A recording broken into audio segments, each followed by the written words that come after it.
Hey guys, Fox here. Doing a quick Game Gots video. Well, at least I hope it's going to be quick.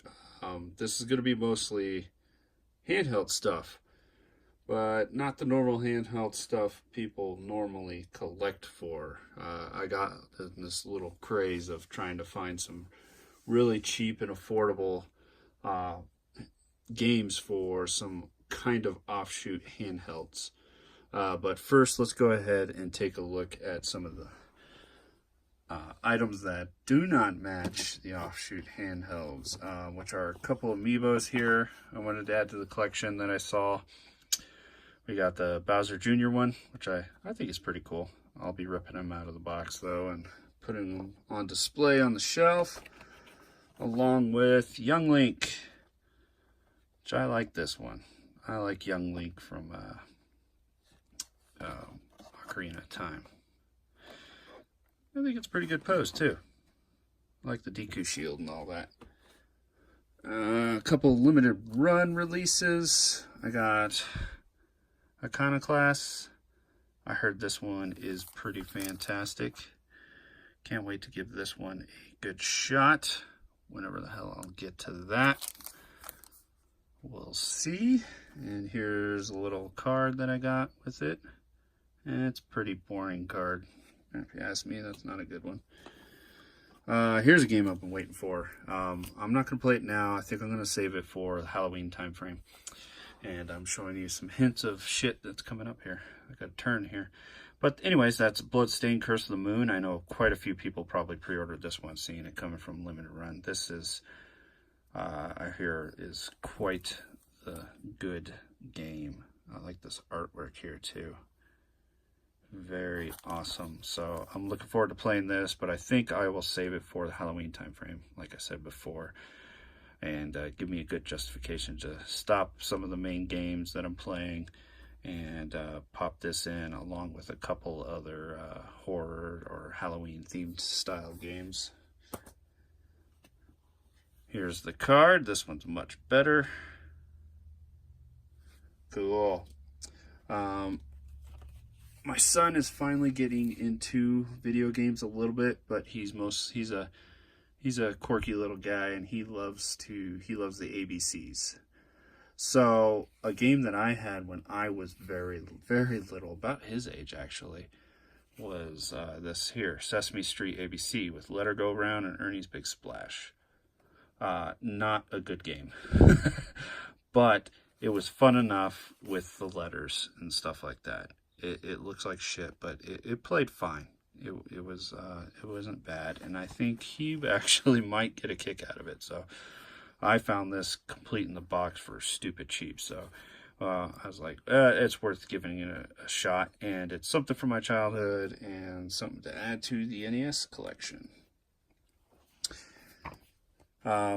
This was pretty cool. I found this used, and it's in great condition. This Game Boy, Nintendo's Player's Guide. It's just pretty much a player's guide for all these games. You know, pretty much Nintendo published ones. But it's in great shape, guys. It looks great. Got Quicks, Sullivan's Key Club, Loops, Klax. Of course, Klax was on everything. Ninja Boy. Pac-Man, Bubble Ghost. Bubble Ghost is really good. Bugs Bunnies, Crazy Castle, Castlevania The Adventure. He's got some detailed maps for certain games. The Sword of Hope. It's pretty cool. Yeah, this is a really sweet book. It'll be great to add to the Game Boy collection. There's a little receipt there. Alright, so first up, we went with getting something that was kind of a gamble that didn't pan out for me, but something I wanted to add to the collection. So it's a WonderSwan color here. We got the crystal blue version. The system looks great. The screen looks great. It won't turn on.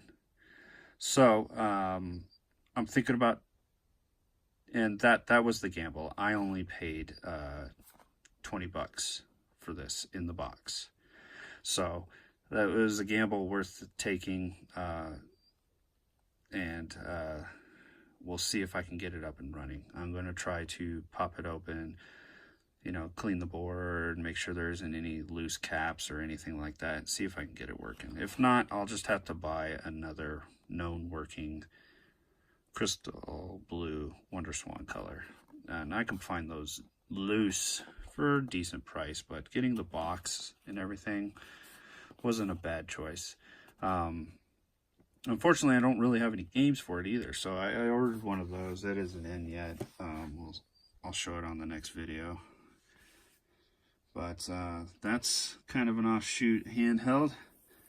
I bought a big ass lot of Game Gear stuff. A huge lot of Game Gear shit on eBay. I didn't pay very much though. It was really good deals. One of those ones where you're on eBay searching around and you're like, oh, that's pretty cool. That's got a lot of stuff in there. You know, I don't have most of those things. I'll just throw, you know, a decent bid in there. You know, I'll throw 30 bucks. And lo and behold, you win it for 30 bucks. Anyway, it came with a black Game Gear, both battery covers. The screen is shot. It doesn't really work, but that's okay. I think I'm going to keep it for parts in case another Game Gear breaks down, or maybe I'll have this one modded with a new screen. I don't know. We'll see.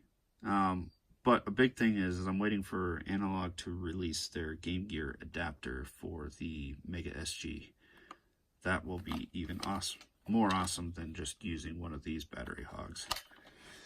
So the more important thing here is the games. So in this lot, there's a few box games. We have Joe Montana Football. Probably nothing special about this. It looks like a copy of Tecmo. But yeah, it's not going to be a thrilling title. We've got a sealed copy of Sonic the Hedgehog 2. This one should be okay. Yeah, I don't see why not. We got a sealed copy of Caesar's Palace. Funny thing about this is not the game I thought it was going to be. It's supposed to be some battle tank game, but you know, considering the whole thing was a lot, yeah, it shouldn't really matter all that much. Now, the sad thing about these is I've noticed this with a lot of things, is that these little Game Gear boxes get crushed super easily. So I'm really not going to be too terribly picky about that. We got the Lion King, and this one's kind of crushed in too. You kind of see it there. Sealed here. I'm sure this one is not going to compare to the Super Nintendo or Sega Genesis one. And a bunch of loose carts here. Unfortunately, look, another Lion King. Another Sonic the Hedgehog 2. Original Sonic the Hedgehog. Madden 96. Hey, look. Sonic the Hedgehog 2. So I got 3 copies of that. I'll have to put those in the trade bin. We've got Aerial Assault. We got Poker Face Paul's Poker. Poker Face Paul. Dr. Robotnik's Me Beam Machine. NFL Quarterback Club 96. NHL All-Star Hockey. Mortal Kombat 2. Sonic Spinball. This case is rough. Sorry, it's hard to see that cover art in there. And we have Streets of Rage 2. That's a cool one. So yeah, look at all that Game Gear stuff. Crazy. Huh?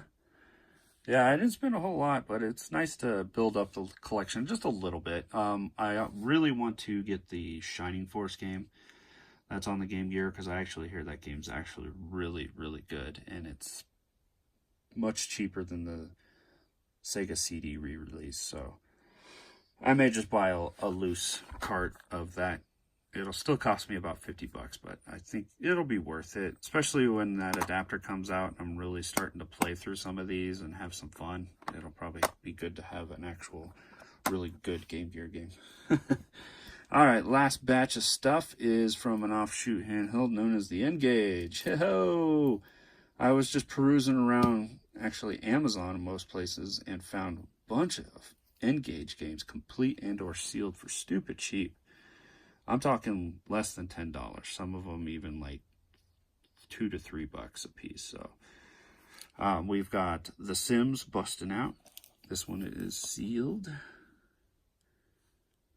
I'm sure this one's fine.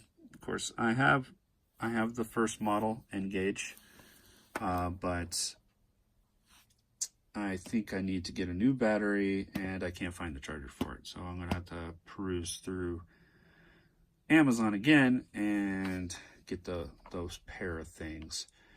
Even though I hear the first N-Gages that you want that second one, but those actually go, N-Gages go for quite a bit of money now. I didn't even know that. It's kind of weird. Anyway, we got a complete copy of Virtua Tennis. It's kind of fun seeing these Sega games on here. Whatever, I'm sure it doesn't play great. I actually heard this one's okay, actually. Tiger Woods PGA Tour 2004.